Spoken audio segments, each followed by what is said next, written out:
amigos, bem-vindos ao Gente que Fala, sempre ao vivo, de meio-dia a 1 pela rádio Trianon, AM 740 São Paulo, Rádio Universal, AM 810 Santos, AltV, www.altv.com.br, com reapresentação 6 da tarde, também na TV Guarulhos, canal 20 UHF, canal 3 da NET em Guarulhos, 11h30 da noite. Visite nosso blog, conheça nossos colunistas e colaboradores, gentequefala.com.br, nossa fanpage, Facebook/programa Gente que Fala. Você pode participar pelo chat no site da UTV, pelo WhatsApp 974012235 e ainda um telefone São Paulo 1150526622. Participando desta edição de Gente que Fala, advogado previdenciário, doutor Dávio Zarzana Júnior. Prazer tê-lo aqui, doutor Dávio. Um prazer novamente e estamos à disposição. Como toda quinta-feira, nós temos o Gente do MPD que Fala, uma parceria do Gente que Fala com o movimento do Ministério Público Democrático, e esta parceria é possível graças a um membro bastante ativo no MPD, Roberto Liviano. Prazer tê-lo aqui, doutor Liviano. O prazer é meu, Zancopé, é uma alegria em realizarmos mais um debate para oferecer ao cidadão, ao telespectador, ouvinte, informação de qualidade. E saúdo também os amigos do movimento do Ministério Público Democrático, o advogado Dávio Zarzana Júnior e o economista e diretor da Fiesp, Ricardo Gamal, por esta presença nessa oportunidade. Doutor Gamal, prazer tê-lo aqui. É sempre um prazer compor essa mesa espetacular para debater os principais temas do Brasil e do mundo. Antes da gente entrar nos debates desta edição, nossa parceria também com a FIPESP, Associação dos Funcionários Públicos do Estado de São Paulo, Gisele Souza, que é do setor de eventos da FIPESP. Gisele, boa tarde. Boa tarde, Zancopé. Boa tarde a todos os ouvintes do Gente que Fala. Em obras a unidade de lazer em Maresias e já prepara a sua mais recente aquisição em Monte Verde, Minas Gerais, para que seja colocada em atividade na segunda quinzena de novembro. A FIPESP conta hoje com 17 unidades de lazer entre São Paulo e Minas Gerais. E quando serão inauguradas as duas novas aquisições, Gisele? Então, Zancopé, quanto à unidade de Maresias, ainda não temos uma data fechada. O presidente Antônio Carlos Duarte Moreira disse que pretendia entregar a unidade até o fim deste ano, mas alguns fatos administrativos fizeram com que a data fosse adiada para o início de 2016, provavelmente no Carnaval, caso sejam liberadas as obras de adequação. E a unidade de Monte Verde, em Minas Gerais? Esta é mais uma conquista dos associados, revela Duarte Moreira ao falar sobre a compra da pousada Moinho Velho em Monte Verde, Minas Gerais. A assinatura da compra aconteceu no dia 1º de outubro e a associação já trabalha para que a abertura de hospedagens seja realizada na segunda quinzena de novembro. Qual a capacidade dessa nova unidade, Gisele? A pousada Moinho Velho, na cidade de Monte Verde, Minas Gerais, possui 29 chalés, com acomodações diversificadas, além de lareiras para os dias mais frios, em um terreno de 11.122 metros quadrados, de área verde e prédios administrativos de arquitetura regional. Gisele, eu imagino que um dos atrativos de Monte Verde seja o clima. Como é o clima da cidade? A temperatura é amena, de montanha, atingindo até 28 graus no verão e até 10 graus negativos no inverno. Há em Monte Verde um clima especial para turistas, com atrações no comércio que inclui, por exemplo, o chocolate artesanal, o famoso queijo mineiro, além de vinhos, roupas de lã, sapatos e cerâmicas. Bons atrativos para quem gosta de aproveitar as viagens e ir às compras. Zancopé e ouvintes da Rádio Trianon, programa Gente que Fala. A propósito, hoje, a FIPESP está comemorando os seus 84 anos de existência, com um almoço especial para os associados no primeiro andar de nossa sede social, Rua Doutor Bittencourt Rodrigues, 155 Sé. Parabéns à FIPESP! Gisele, agradeço mais uma vez a tua gentileza, a gentileza da FIPESP com o nosso Gente que Fala. Parabéns à FIPESP. Um abraço, Gisele. Um abraço a todos os ouvintes do Gente que Fala. Conosco nesta edição, gente do MPD que fala, gente do Movimento do Ministério Público Democrático, promotor de justiça Roberto Liviano, advogado previdenciário Dr. Dávio Zarzana Júnior, economista Ricardo Gamal. O juiz Moro condenou, o juiz federal Sérgio Moro condenou o vice-presidente da empreiteira Mendes Júnior, Sérgio Cunha Mendes, e outras 6 pessoas por crimes relacionados no âmbito da Operação Lava Jato. Ele foi condenado pelos crimes de corrupção ativa, lavagem de dinheiro, associação criminosa e, segundo o Ministério Público Federal, a Mendes Júnior e outras empreiteiras formaram um cartel para frustrar todas as licitações da Petrobras. Aliás, doutor Liviano, doutor Dávio, doutor Gamal, o juiz Sérgio Moro disse que a corrupção era a regra do jogo. Pois é. Se o senhor coloca esse microfone do lado de cá. Essas condenações que estão emergindo nesses julgamentos pelo juiz Sérgio Moro, que tem demonstrado extremo cuidado, profissionalismo, profundidade no trabalho e coragem, acima de tudo, elas são extremamente importantes sobre vários pontos de vista, né? Esta notícia dessa condenação de dirigente da Mendes Júnior vem na mesma direção, né? Condenação por corrupção ativa, lavagem de dinheiro, associação criminosa. Esta condenação ao cartel, que é uma forma de concentração do poder econômico, tudo isso tem uma sinalização muito importante para a sociedade, né? No sentido de que aquela ideia de que a corrupção, de que a impunidade da corrupção é uma regra absoluta, ela começa a se modificar. Aquela ideia de que apenas os peixes pequenos, as pessoas detentoras de pequenas parcelas do poder são alcançadas pela lei, ela começa a ceder. Portanto, isso tem um efeito social extremamente importante, porque isso reforça a credibilidade das pessoas nas instituições. Isso determina uma mudança de visão em relação ao próprio sistema de justiça. É importante lembrar que nós temos uma situação difícil em relação à credibilidade das instituições e esses acontecimentos eles são muito importantes, até porque nós temos na Constituição um princípio que é extremamente importante, que é o princípio da isonomia, né? As pessoas têm a igualdade perante a lei, portanto, gente poderosa é mais difícil que seja alcançada pela lei. Mas essa isonomia até bem pouco tempo não existia.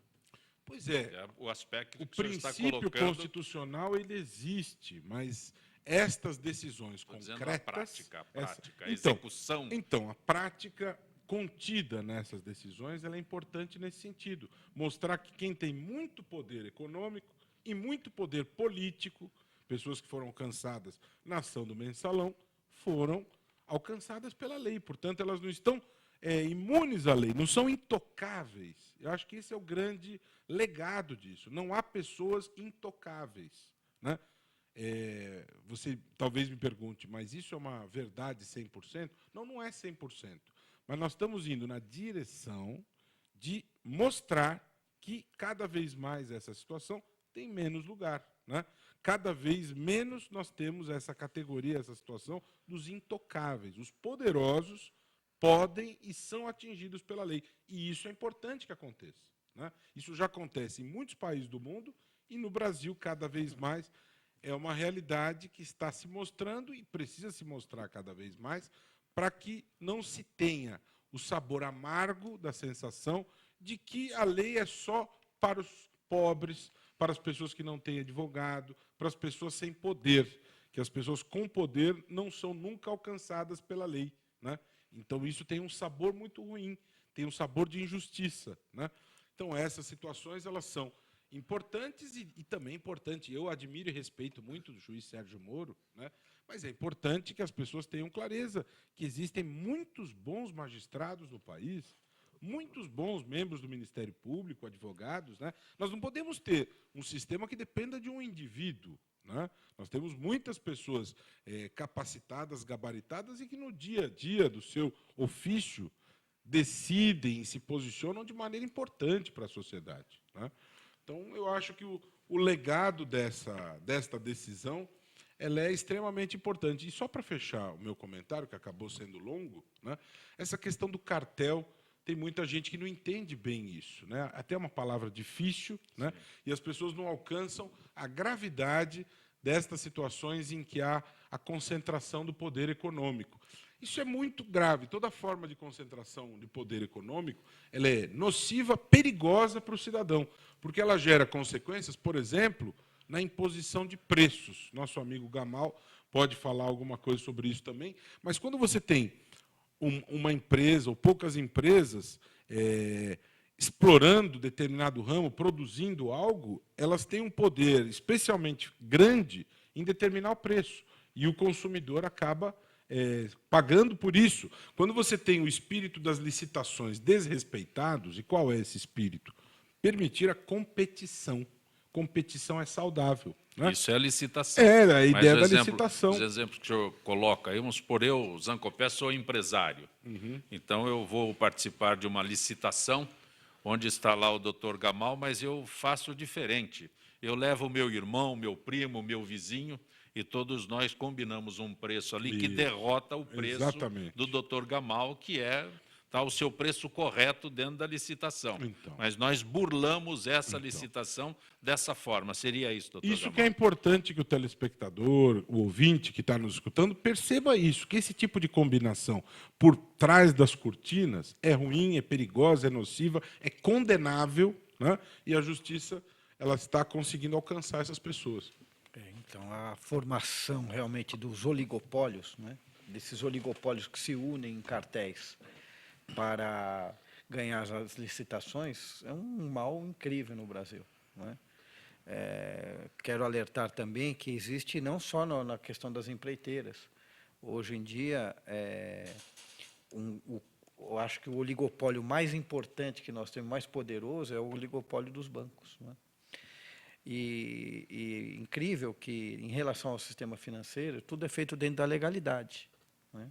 Embora exista ainda a lei que deixa as empresas financiarem as campanhas eleitorais, e isso é um mal muito grande para o Brasil, porque o setor financeiro apoia fortemente essa lei, não é?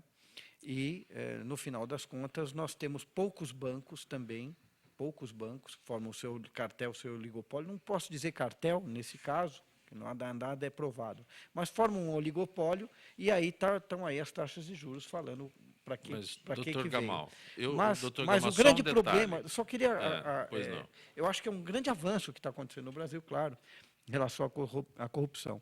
Mas enquanto essa lei não é derrubada em relação ao financiamento das campanhas eleitorais por empresas e também um limite de pessoas por pessoa física, né? Eu acho que fica complicado essa promiscuidade entre o público e o privado no Brasil.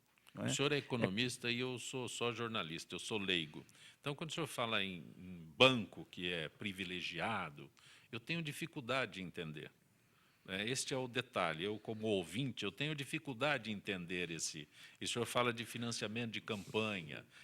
As montadoras também não fogem disso. Não fogem. Então, veja que tem vários financiamentos do BNDES para as montadoras, por exemplo. Não é? Em relação aos bancos, veja, o governo brasileiro tem uma dívida para com os bancos, que soma hoje por volta de 2,5 trilhões de reais. As somas são muito maiores do que qualquer lava-jato da Petrobras. E só esse ano há uma taxa de juros básica de 14,5%. Não que todos os títulos sejam feitos a 14,5%, hein? Sim. O governo paga 14,5% mínimo para os bancos, mínimo nos títulos hoje. Na Selic. Na Selic. Selic é para balizar Então, o spread bancário. Exatamente. Então, a Selic é o seguinte, o governo vai pagar 14,5% mínimo para os títulos dos bancos, que hoje é uma dívida que soma 2,5 trilhões Então é só fazer a conta, quanto vai dar isso aí, por volta de 300 e tantos bilhões por ano, né? E essa soma é destruidora de uma nação, porque em 10 anos são 3 trilhões, você paga a dívida inteira, amortiza a dívida inteira e o país ficou para trás, pagando juros para os bancos, né? E isso não é o que os bancos cobram do contribuinte, do consumidor, não é? Eles cobram 10 vezes mais do Por isso é que consumidor. eu digo Por que- quê? Porque o ramo é muito concentrado, realmente. Existem 4 bancos privados hoje no Brasil, e se muito. Então, que atendem Sim, aos consumidores no varejo, em massa. no varejo. No varejo. Bancos de De varejo. varejo. Então, esse é o grande problema. A gente costuma dizer que as taxas de juros não estimulam a economia e tal, mas por que isso acontece? É simples. Quando alguém que tem algum capital, vamos dizer R$1 milhão, né, e quer investir esse capital, em vez de ele colocar esse dinheiro na economia real, numa indústria, num comércio, ou se associar a alguém que tem uma boa ideia para vender, Sim. ele já tem lá pelo menos 15% ao ano, né, líquido, que ele pode obter disso. Então, ele vai aplicar esse dinheiro nos títulos do governo que pagam a ele esses juros. E, além do que, esse dinheiro fica líquido. O capital é totalmente líquido. De forma que, quando sobem os juros, se desestimula o investimento na economia, não é? O senhor faz um cenário, porque quem tem R$1 milhão de reais, imagina ganhar na Mega Sena e colocar na poupança É verdade, a é um 0,5%. O sonho do brasileiro O senhor é, fala 15%. nessa política econômica que dura já Sim. 30 anos, é aplicar. Não é? Outro dia eu estava vendo, se você olha os empresários norte-americanos, o status para eles é dizer quantos, não é nem dizer quanto dinheiro ele tem, é quantos funcionários eles têm. Eu tenho 2.000 empregados. Não é? Esse é o status nos Estados Unidos. Aqui o camarada que tem, a empresa que tem 500 empregados, é considerada até uma coisa complicada, não é? Porque é difícil vender, você precisa ser um oligopolista para sobreviver. Então, o que está errado hoje no país é esse primeiro financiamento das campanhas. Ela estimula demais a corrupção. Estimula a corrupção. E, quando não, estimula somente que o poder seja alcançado e que essas empresas tenham alguma barganha depois das eleições. É terrível. Não é? Doutor Dávio. Terrível. Eu apenas gostaria de dar um pequeno à parte no início do nosso debate. Eu não cumprimentei os demais membros da mesa, eu faço agora em tempo, que realmente, como disse o doutor Gamal, é uma mesa brilhante. Eu pouco teria a acrescentar às já profundas e completas palavras dos colegas. Eu apenas gostaria de acrescentar um pequenino trecho da própria decisão que nós estamos comentando sobre a condenação do Sérgio Cunha Mendes, que foi citada pelo juiz Moro. E nessa decisão foi dito o seguinte, que em decorrência do esquema criminoso, os dirigentes da Mendes Júnior teriam destinado pelo menos cerca de 1% sobre o valor dos contratos e aditivos à diretoria de abastecimento da Petrobras. Desses valores sendo destinado parte exclusivamente a Paulo Roberto Costa. E aí, no final, o juiz Moro diz o seguinte: condeno Sérgio Cunha Mendes pelo crime de corrupção ativa por 5 vezes, pelo pagamento de vantagem indevida a Paulo Roberto Costa, em razão de seu cargo como diretor na Petrobras. E depois, pelo crime de lavagem de dinheiro por 11 vezes, nos detalhes que ele coloca aqui na decisão, e depois pelo crime de associação criminosa do artigo 288 do Código Penal. O que eu quis dizer ao frisar essa parte da decisão? Eu quero assinar embaixo aquilo que o senhor Roberto Liviano falou ao começo do debate. Quer dizer, fica a impressão para o povo brasileiro, ao ver esse tipo de coisa acontecendo, que a direção que está sendo tomada é a correta, de que as pessoas que estão praticando a corrupção, uma hora ou outra, vão ser alcançadas. Né? E isso é muito importante. A pena foi de quanto tempo? Existe já essa decisão da Eu pena? não tenho aqui Deve a estar ao final dessa transcrição, sentença. Eu não vi o número Eu exato não tenho o da número pena, aqui na mas as transcrição. penas têm sido altas, Gamal. Penas Exatamente. altas. Né? O tesoureiro do PT, o Vacari, outro dia saiu uma condenação de 20 anos de prisão. Né?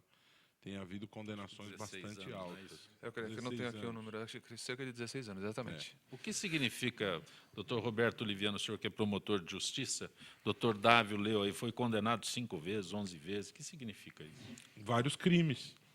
É uma situação que existe em que você tem várias práticas criminosas, fatos distintos, e muitas vezes você tem uma pluralidade de vítimas, mas normalmente, e eu imagino que seja aí, são várias condutas, situações diferentes. E aí você tem regras previstas no Código Penal, porque é diferente você ter uma violação em razão de um fato e você ter 11 fatos Diferentes. praticados em situações diferentes, Exatamente. com circunstâncias diferentes. Aí você tem critérios previstos na lei para dosagem da pena quando você tem concurso de crimes, né? Crime continuado, concurso material, concurso formal, e isso vai se examinar de acordo com estas circunstâncias, né? Uma O que- pergunta, doutor Oliviano. Eles têm direito a recurso? Claro, acho que sim, né? Natural. E outra, respondem em liberdade esse recurso ou não? Eles já estão Como presos, funciona? né? Boa questão. Eles estão presos, e essas duas questões que o Gamal coloca são importantes, pensando no ouvinte, o telespectador que está nos assistindo. Primeiro, que nós temos no Brasil que se chama de duplo grau de jurisdição. O que é isso? As decisões elas são proferidas por juízes de primeiro grau, né, tanto na esfera estadual como na esfera federal, e essas decisões são sempre passíveis de recurso. O que é o recurso? É um pedido de revisão da decisão. Isso é do nosso sistema, né? Na verdade, nós temos, se fala em duplo grau, mas nós temos 4 degraus, né? Nós temos a Justiça de primeiro grau, temos os tribunais de justiça, depois temos as cortes superiores, temos o Superior Tribunal de Justiça e o Supremo Tribunal Federal, né? Quando eu tenho uma violação à lei federal, o caso é da competência do STJ. Quando eu tenho uma violação à Constituição, o caso é do Supremo. Toda decisão é passível de recurso, a menos que nós tenhamos um caso em que a competência originária seja do Supremo. O caso do Mensalão, por exemplo, foi examinado pelo Supremo. Foi diretamente? Diretamente. Então, como nós estamos sendo examinado isso pela Corte Suprema, não existe recurso, porque nós estamos no último degrau, né, na mais alta corte do país. E a segunda questão que você perguntou sobre a prisão, salvo engano meu, essas pessoas responderam ao processo presas, né? E quando o juiz julga o caso, ele decide se essas pessoas vão responder o recurso em liberdade ou presas. Se estavam presas durante o processo, né, normalmente as pessoas são mantidas presas, porque os requisitos para a prisão preventiva estão presentes e, em razão da condenação, eles estariam mantidos, né? Existe uma discussão que está se travando sobre a questão, porque muita gente tem a sensação de impunidade, às vezes se comete um crime grave, a pessoa é presa em flagrante, é condenada em primeiro grau, segundo grau. Vamos imaginar que ela está solta, mas ela foi presa, ela foi pega em flagrante e conseguiu responder o processo em liberdade. Muita gente tem a sensação de impunidade, né? A pessoa respondeu em liberdade, foi condenada em primeiro grau, segundo grau. Então há uma discussão a partir de que momento a prisão deveria acontecer. E esse né? período que eles ficaram presos preventivamente, conta já? É Conta? abatido da pena, isso se chama princípio da detração penal. Período de prisão processual, que é uma prisão anterior à condenação, aí não é prisão pena, é uma prisão para garantir a aplicação da lei, por convir a instrução processual, por segurança pública, né? Vamos imaginar que seja um criminoso que está praticando crimes em série, como o maníaco do parque. Se você não prender, ele pode continuar praticando o crime, né? Ou uma pessoa que intimida testemunhas. Então, são hipóteses de prisão processual, prisão provisória, para garantir a aplicação da lei. E todo esse tempo de prisão ele é abatido quando a pena for cumprida lá na frente. É o que se chama de detração penal. Ok? Doutor Dávio, algo a Ok. acrescentar? Não. Mas é 16 anos, né, a primeira condenação, e são extensivas 6 pessoas, né? São outras 6 pessoas envolvidas diretamente pela empreiteira Mendes Júnior, que o juiz federal Sérgio Moro acabou condenando. Doutor Oliviano, só uma questão. Supondo que uma pessoa galgue todos esses recursos e continue presa, e em última instância, seja inocentada.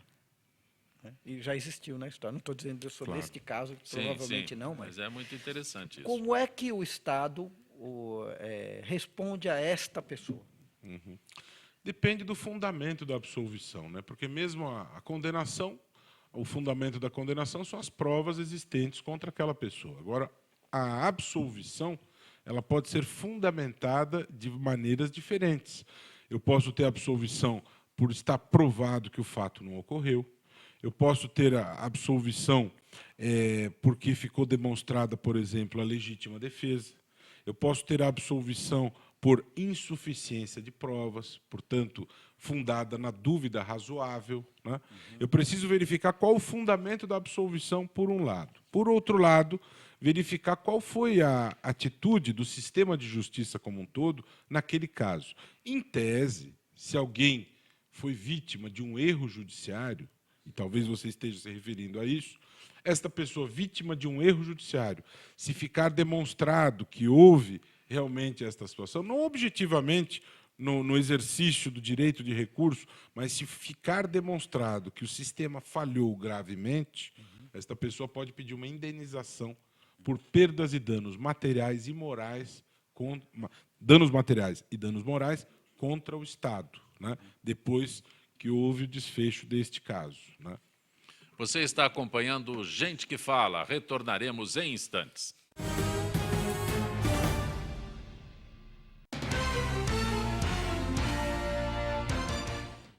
Se você fez alguma cirurgia antes de 1993, você pode ter contraído hepatite C. Por isso, você precisa fazer o teste. A hepatite C pode ficar anos sem apresentar sintomas, podendo evoluir para câncer, cirrose e até levar à morte. Não corra esse risco. Procure uma unidade de saúde e faça o teste. Ele é rápido, seguro e sigiloso. Quanto antes for feito o diagnóstico, melhor.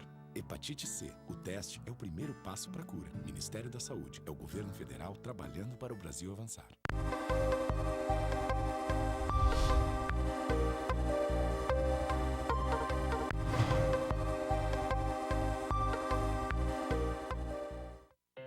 Na última década, os transplantes de órgãos cresceram 84%. As cirurgias cresceram 619%. E os atendimentos de urgência cresceram 627%. As doações de sangue precisam acompanhar esse crescimento para atender a milhares de pessoas que dependem da sua solidariedade. Esse gesto está em suas mãos.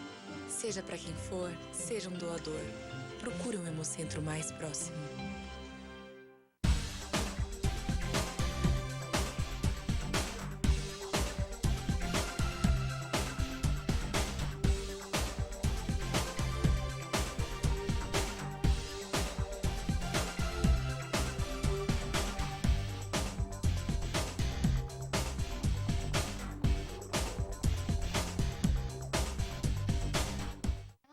Eu não sabia quase nada. Sabia ler e escrever. Se me perguntasse alguma coisa de matemática, eu ficava... Assim, eu me sentia muito atrasado. Entrei no Acelera, aprendi a ler, a escrever, um bocado de coisa. Eu sinto vontade de fazer muita coisa. Você fazer conta como sabia, você fazer tudo que eu nem sonhava de aprender. O Acelera Brasil me incentivou muito a estudar, sem querer ser alguém mesmo na vida. Ser famoso também. Agora eu tô estudando, tô feliz da vida. Pra ser alguém na vida, tem que estudar.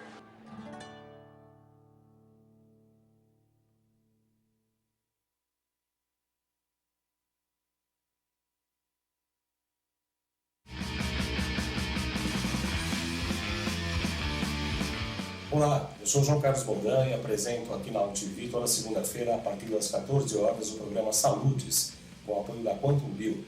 Falamos das medicinas ancestrais, como a acupuntura, que é a minha especialidade, mas também de medicina quântica, biorressonância, biofísica, para a qualidade de vida e saúde. Venha com a gente toda segunda, às 14 horas, aqui na UTV.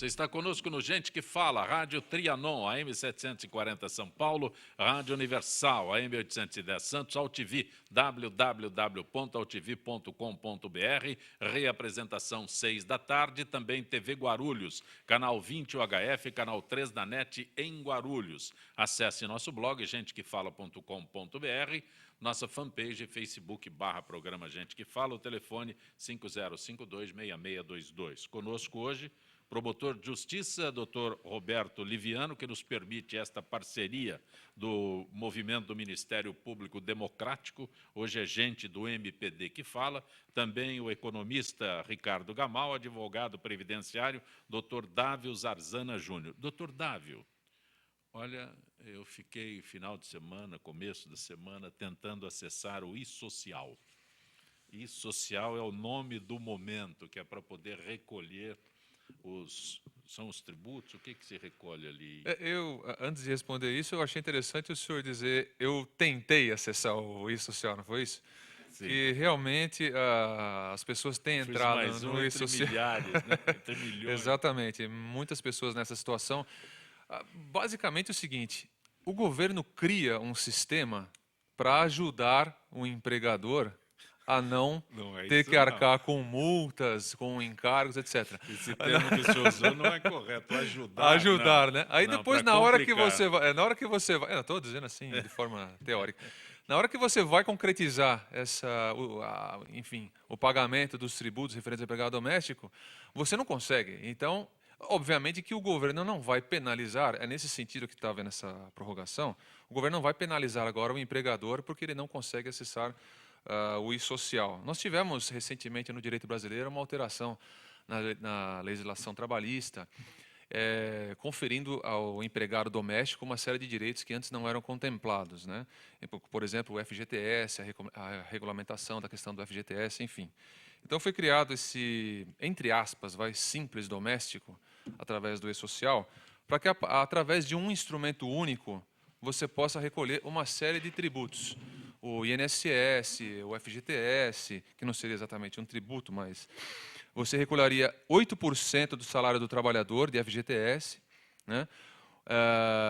Também o INSS devido pelo empregador, que é 8% do salário, o INSS devido pelo trabalhador, de 8% a 11%, dependendo da faixa de salário que o empregado recebe, e também imposto de renda à pessoa física se o trabalhador receber acima de R$ 1.930, que seria a faixa. Mas tudo isso num documento só, que você estaria pagando através do e-social. Mas o que acontece? Você precisa, antes disso, de efetuar esse pagamento, você tem que fazer um cadastro no e-social. E é aí que começa o problema. Porque para o cadastro, as informações que são exigidas são frequentemente difíceis de conseguir, né? Então você tem uma série de coisas eminentemente burocráticas que aí sim, ao invés de ajudar, atrapalha, né, completamente. Então tem um relato aqui é uma reportagem aqui que fala assim, que muitos internautas relataram que passaram todo o feriado prolongado tentando gerar a guia, mas sempre dava erro no final da operação. Alguns disseram que o site ficou fora do ar, alguns se queixam da lentidão da operação. Então, foi até feito um cálculo que cerca de 13% dos empregados cadastrados conseguiram emitir a guia de pagamento do Simples do Doméstico. Eu vou acrescentar uma informação aí para o senhor. Sim. O site fica disponível durante 30 minutos. Certo, então. Para você, assim, eu acessei. Tenho 30 minutos para formalizar tudo aquilo lá. Cada página tem 10 minutos. Certo. E são 8 páginas. Aí você já faz a conta. Não preciso estender a conta. Exatamente. E eles estão trabalhando, o governo... Eu pesquisei tudo isso. Então, eles estão trabalhando, diz que o sistema de processamento de dados deles eles estão trabalhando para resolver o problema a tempo. A prorrogação, na verdade, foi dada como podendo ser até o fim do mês de novembro, não só até o dia 6, sexta-feira, como seria, mas o de dezembro não. O referente ao mês de dezembro, o prazo está mantido. O que me preocupa aqui é o pessimismo do governo. Imaginar que até o dia 30 de dezembro ele não até 30 de novembro? Até 30 de novembro, no caso. Se ele se deu um prazo desse, isto. Porque uma operação dessa você resolve em poucos dias, isso. Né? Em minutos. E parece que eles tiveram programa de computador, mas você precisa de 30 dias. Parece que desde a alteração legislativa foram cerca de 5 meses para preparar esse programa. Eu fico imaginando, isso eu não conheço quem foi que fez esse programa, mas 5 meses, mais ou menos, para você preparar esse e-social e você se deparar com um congestionamento do sistema causando a sua baixa ou a impossibilidade de concretizar o cadastramento no e-social, quer dizer, é uma coisa que faz a gente pensar quem foram, com todo respeito, não conheço, quem foram os profissionais contratados para idealizar esse e-social. Eu começo a me perguntar se eu tenho algum cartão deles, se eu vou me desfazer do cartão deles, porque é uma coisa que está afligindo os segurados, especialmente os idosos de todo o país, que têm empregados domésticos, enfim. Só para completar aqui, são necessários para o cadastramento no e-social o CPF e números de recibos de declaração do imposto de renda de 2014 e 2015 do empregador. Então, quem não tem um recibo vai consultar o site da Receita. Quer dizer, deveria ter havido, acho que, uma propaganda maciça para avisar como que seria o caminho para agilizar, nesse neologismo, o pagamento do, abre aspas, simples doméstico. E acho que não houve, acho que o governo efetivamente não preparou o cidadão empregador doméstico para tal finalidade. Já começou com o nome errado, simples, não tem nada. Não é muito simples, na verdade. Nem um pouco. Mas olha, o governo entrega a defesa e Congresso pode começar a análise de pedaladas. O ministro Jacques Wagner entregou ao presidente do Senado, Renan Calheiros, a defesa do governo contra o parecer do Tribunal de Contas da União, que recomendou ao Congresso a reprovação das contas de 2014 da presidente Dilma Rousseff. Além de reiterar a defesa, o documento apresentado também respondeu a 9 recomendações feitas pelo tribunal. Com a apresentação, a Comissão Mista de Orçamento pode começar a análise das contas. O teor do documento, de 48 páginas, ainda não foi divulgado. Doutor Gamal, diretamente, pedaladas. Então, esse é todo o resultado de muitos e muitos anos dessa lei da responsabilidade fiscal. Né? A lei da responsabilidade fiscal. Mas é burlada aqui de uma forma então, agressiva. Mas nos últimos 2, 3 anos, ela vem acontecendo essa pedalada através de empréstimos que o governo faz dos bancos e depois retoma, paga esses empréstimos no ano seguinte, por isso que se chama uma pedalada fiscal. O governo empresta dele mesmo, ou seja, dos bancos oficial, e depois tem que pagar o banco oficial. E faz um novo empréstimo neste ano para pedalar realmente essa coisa. Por quê? Porque ele teve gastos e precisa realmente desse empréstimo. Foi assim feito, isso há alguns anos vem sendo feito isso. Mas o grande problema que vejo da questão da lei da responsabilidade fiscal é que a conta de juros não está nela. Né? Sim. Então, é por isso que se chama superávit primário, né? Que é tudo que o governo gasta e tudo que o governo arrecada, essa conta que tem que dar sempre positiva. Superávit, ele arrecada X e paga Y. E se chama também economia para pagamento de juros. Essa lei é um absurdo. Ela é um absurdo, porque ela não leva em conta nominalmente e nem praticamente o pagamento dos juros que se faz. Né? Então, os bancos, a rubrica dos juros, ela é obrigatória. Não é? Ela não está nos gastos do governo. Que conta é essa? Que conta é essa? Não é? Quer dizer, amarra-se todo um Estado, você não pode gastar em contas sociais e econômicas para poder pagar os juros para os bancos. Essa lei está errada. Ela tem que ser revista urgentemente pelo povo brasileiro. Né? Não que o governo não tenha que gastar mais do que arrecada, mas essa lei está errada, porque simplesmente ela coloca uma rubrica que é a maior de todas, que é a rubrica dos juros, que esse ano deve dar pelo menos quase 400 bilhões de reais, fora dessa conta. Isso não existe. Né? É uma conta de louco essa aí. Então, o que acontece? O governo precisa, muitas vezes, para cobrir os seus investimentos, o seu custeio de dinheiro, e tomou emprestado dos próprios bancos oficiais. Vou tentar traduzir aqui no meu dia a dia. Espero que eu não tenha falado muito economês, que dê para entender. Não, vou tentar traduzir exatamente isso. Se eu compro um carro e financio o carro e pago uma prestação de R$1.000, então eu imagino que o carro só custe R$1.000, de acordo com o que o senhor está colocando aí. Então, o meu carro só custa R$1.000. Não, ele tem o custo de gasolina, ele tem o custo de pneu, ele tem o custo de PVA, mas essa conta eu tenho que ter R$1.000 por mês para pagar a prestação do carro. Esses outros... Não está na conta. Não está na conta, não está no meu orçamento. Estou falando um exemplo muito simples. O que é significativo e o que é de se admirar é que a lei da responsabilidade fiscal existe desde 1994. Quase todos os anos, exceto esses 2 anos que tiveram as pedaladas, o Estado brasileiro teve o superávit primário, ou seja, ele gastou menos do que arrecadou.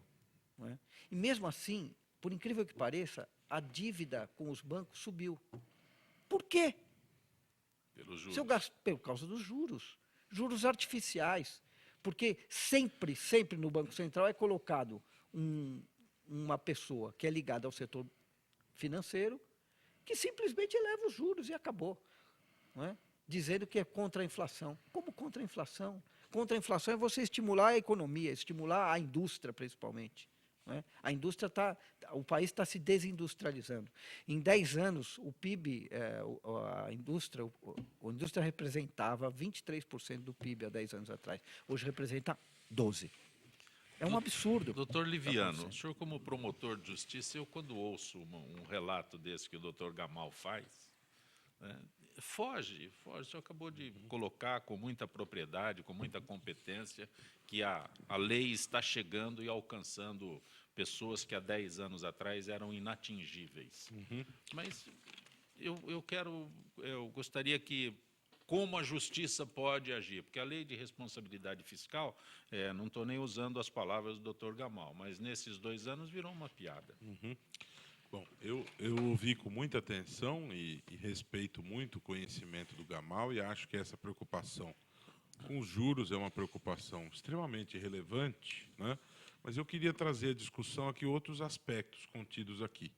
Em primeiro lugar, abstraindo um pouco a questão dos juros, a ideia de você implantar a responsabilidade fiscal, a meu ver, é uma ideia positiva. Né? Porque o Brasil, historicamente, você teve muitas situações dos administradores gastarem sem limites, né? Inclusive aquela frase célebre do Orestes Quercia dizendo: quebrei o Banespa, mas fiz meu sucessor. Né? Então, nós tivemos sempre, culturalmente, essa atitude irresponsável do ponto de vista fiscal. Portanto, a meu ver, óbvio que leis sempre podem ser melhoradas, ajustadas, mas eu acho que esta ideia de você instituir limites para os gastos públicos, para que você tenha uma visão, uma atitude responsável, respeitosa ao eleitor e ao próprio cidadão na questão da gestão do patrimônio público, me parece algo extremamente relevante. Primeiro ponto. Segundo ponto, esta situação não foi colocada com clareza nas eleições. Será que, se houvesse clareza em relação a isso, o resultado das eleições seria o mesmo? Né? Será que, se as pessoas tivessem clareza sobre a situação hídrica no estado de São Paulo, nós teríamos tido exatamente o mesmo resultado, que as obras não vinham sendo feitas, que havia um risco de desabastecimento? Então, faltou transparência, faltou clareza em relação a este tipo de coisa. Além disso, nessa notícia aqui, eu destaco outras 2 questões. Eu acho que nunca se ouviu falar tanto no Brasil, como atualmente, sobre Tribunal de Contas da União. Né? Isso, a meu ver, é relevante. Né? É relevante para quem se preocupa com o controle da corrupção, que nós tenhamos todos os órgãos prestigiados, mesmo que eu tenha críticas. Eu acho, por exemplo, que o Tribunal de Contas da União ele tem que ter membros ali alocados com mandato, e não de forma vitalícia. Isso não isentos, é saudável. Seriam isentos. Porque isso gera perpetuação no poder, isso gera enraizamento no poder, que não é bom. Né? Aliás, se fosse possível, eu acho que o ideal seria um concurso público, pelo merecimento. Né? Se é difícil você pensar nessa hipótese, que tenha um mandato, né? Para que você tenha alternância no poder. De toda maneira, importante quem nos ouve e nos vê, saiba que o Tribunal de Contas da União tem um papel importante no plano fiscalizatório, de controle da corrupção, elaborou uma análise dessas contas públicas que têm que ser aprovadas e funciona como um órgão auxiliar do Poder Legislativo. O que isso significa? Esse parecer aprovado por unanimidade, ele não significa que as contas foram rejeitadas. Significa que o órgão de apoio auxiliar ao Legislativo examinou as contas e chegou à conclusão que essas contas devem ser rejeitadas. Isso já gerou uma situação política, todo mundo está examinando este tema, e agora tem a palavra final o Congresso Nacional, onde chega o caso, e o Congresso não está vinculado à decisão do Tribunal de Contas. Então, isto é uma questão que precisa ser examinada. E, além disso, para fechar esse comentário, muitas pessoas não dão a devida importância a essa questão contas públicas. Isso é extremamente relevante, né? É necessário respeitar orçamento público, contas públicas, limite de gastos, tudo isso é relevante, né?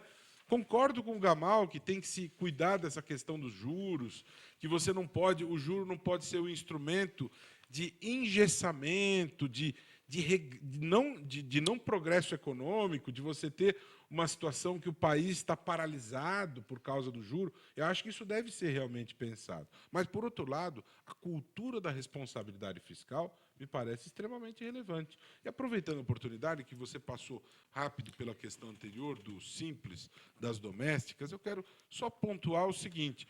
Em primeiro lugar, a simplificação tributária ela é importante do ponto de vista do controle da corrupção. Quanto mais você tem obstruções, dificuldades tributárias, você tem um fator gerador de circunstâncias para a prática da corrupção. Então, quanto mais se simplifica, melhor. Mas tem que haver planejamento. Perfeito. Se vai por um caminho do uso da tecnologia, e eu sou defensor da tecnologia... Onde o simples não é simples.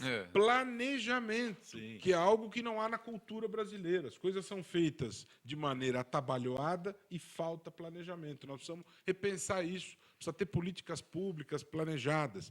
E os empregados domésticos merecem o mesmo respeito que os empregados de outras profissões. Eu vejo um resquício do período da escravidão aqui, né? Há empregadores que tratam empregados domésticos quase como escravos, né? Aliás, o Brasil foi o último país a abolir a escravidão. Isso deve nos envergonhar. Nós precisamos nos preocupar em respeitar essas pessoas da mesma maneira que qualquer trabalhador.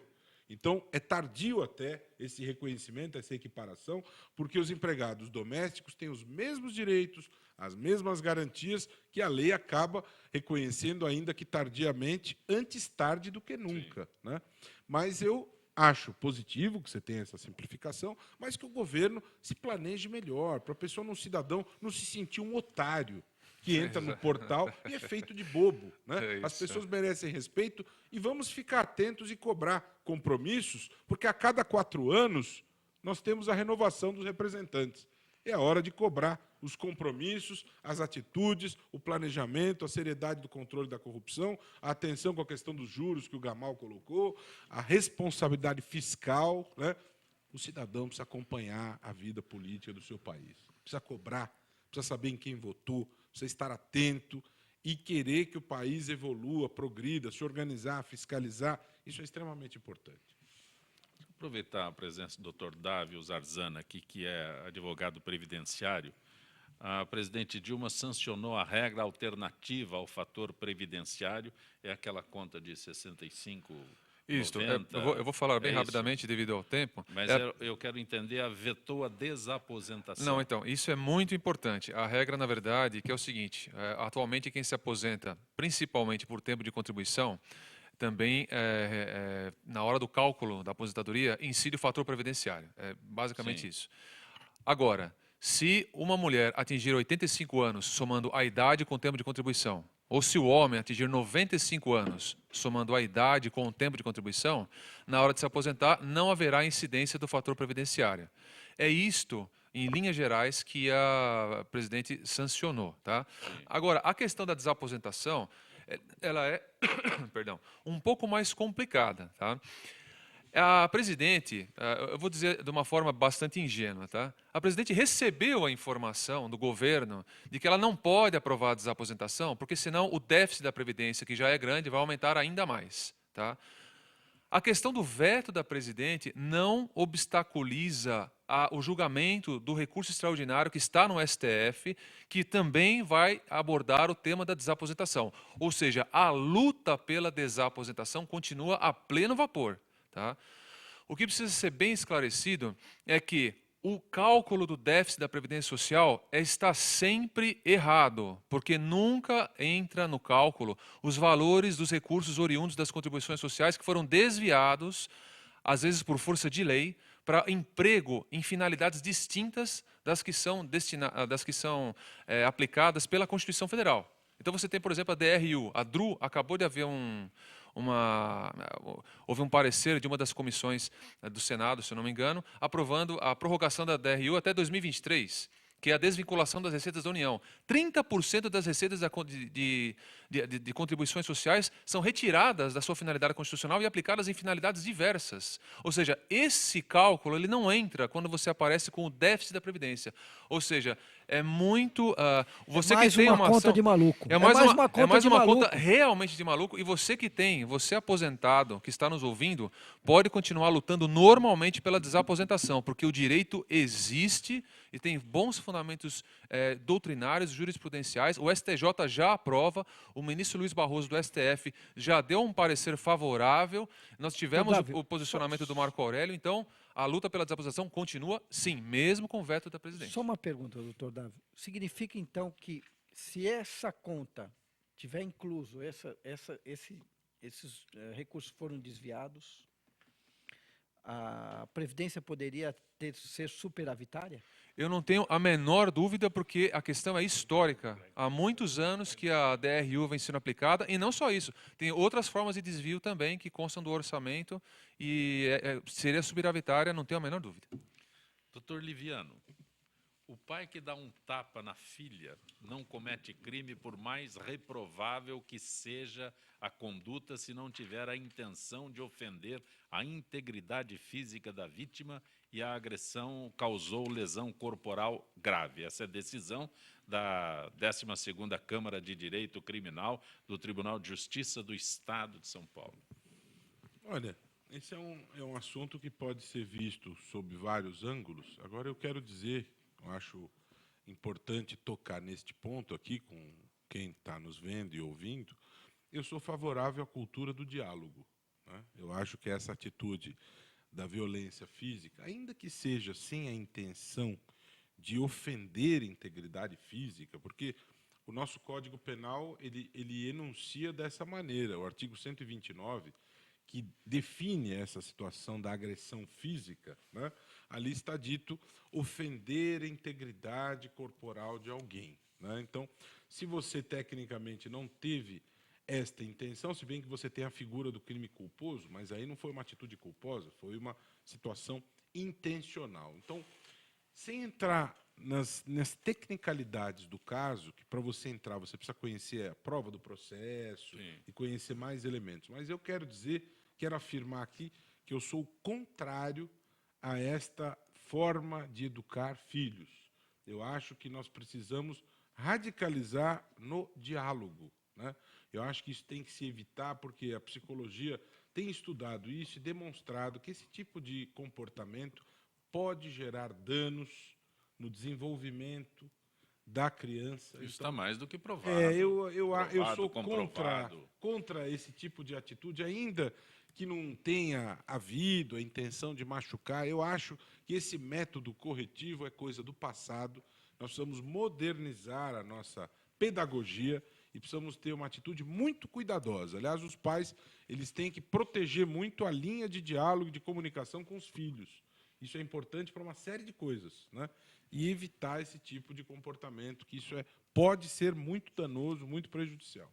Doutor Ricardo Gamal, é sempre muito bom tê-lo aqui no nosso Gente que Fala. Um grande prazer estar aqui. Enriquece o nosso debate. Exatamente, como diria Goethe, quando todos pensam igual, ninguém está pensando. Então, é muito importante que tenham os contraditórios para que o ouvinte tenha a sua ideia também. independente. Doutor Dávio Zarzana Júnior, advogado previdenciário. Bom tê-lo aqui, doutor Dávio. Eu agradeço mais uma vez a oportunidade. Eu sei que não há tempo, eu discordo um pouquinho da última opinião do senhor Liviano, Temos tempo. porque a questão é muito complexa, Sim. ela é extremamente complexa, mas, de qualquer forma, eu agradeço a participação. Doutor Roberto Liviano, membro do movimento do Ministério Público Democrático, o MPD, nesta quinta-feira, gente do MPD que fala, graças ao teu empenho em poder realizar este programa. Agradeço sempre a tua participação. A sensação é muito positiva da gente poder realmente debater, né? Ninguém é o dono da verdade, a gente apresenta pontos de vista e procura contribuir para uma conscientização das pessoas em relação a questões relevantes, né, na sua vida cotidiana. Portanto, o movimento do Ministério Público Democrático se sente satisfeito de poder, de alguma maneira, colaborar para que nós tenhamos mais informação para as pessoas, para que elas tenham conhecimento um pouco maior sobre os temas e que se possa, de alguma maneira, colaborar para que a democracia participativa seja uma realidade concreta. Pessoas mais conscientes têm melhores condições de exercer os seus direitos, de cumprir os seus deveres, né? Ainda que pequeno, ainda que mínimo, mas eu acho que a gente dá a nossa contribuição. Portanto, gente que fala e MPD, eu acho que caminham bem nessa direção. Quinta-feira estaremos juntos novamente. Se Deus quiser. Gente que fala tem a direção-geral do jornalista Fausto Camunha, a diretora de produção Zenilda Salvato, a redação Raela Brandão, Pedro Esquiavão, na pauta José Carlos Sicarelli, produção cultural Ricardo Godoy, na rádio Trianon, Benebenê, Cléo Rodrigues, Neildo Neres, Ricardo Valim, na direção da TV Guarulhos, Fernando Mauro, na direção da UTV Alberto Luquete, na técnica James Eduardo, Marcelo Fontan, Sérgio Oliveira e Iago Matsumoto. Estaremos de volta amanhã, meio-dia. Gratos, até lá.